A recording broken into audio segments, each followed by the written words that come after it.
Let's practice multiplying integers by fractions. Remember that to multiply a fraction by an integer, you just multiply the numerator of the fraction by the integer. And pay close attention to any sign changes that might happen when you multiply by negative and positive numbers.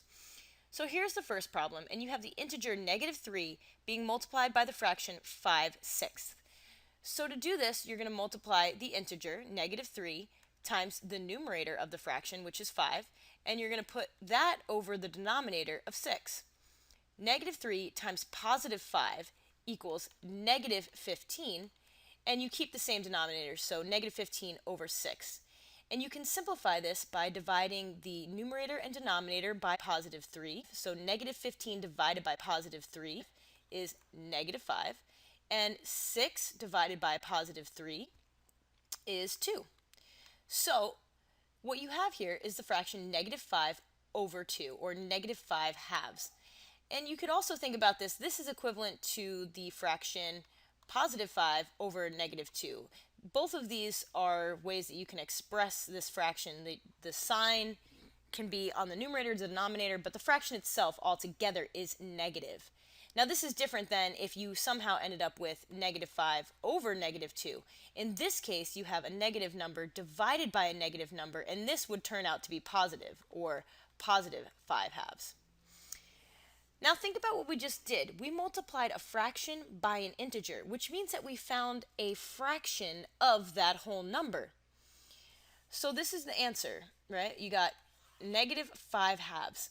So that means that 5/6 of -3 is -5/2. And that's what happens when you multiply an integer by a fraction. Now let's erase this work and we can look at the second problem. In the second problem, you're going to multiply 8 by its reciprocal. So before we get to the reciprocal part, let's write 8 as a fraction. And when you have a whole number and you want to express it as a fraction, you put the whole number over 1. So as a fraction, 8 is the 8 over 1. Now when you find the reciprocal of a number, you flip the numerator and the denominator. So that means the reciprocal of 8 over 1 is 1/8. See how we switched that around? We had 8 on top, now we have 8 in the denominator here. Now go to multiply these two fractions together.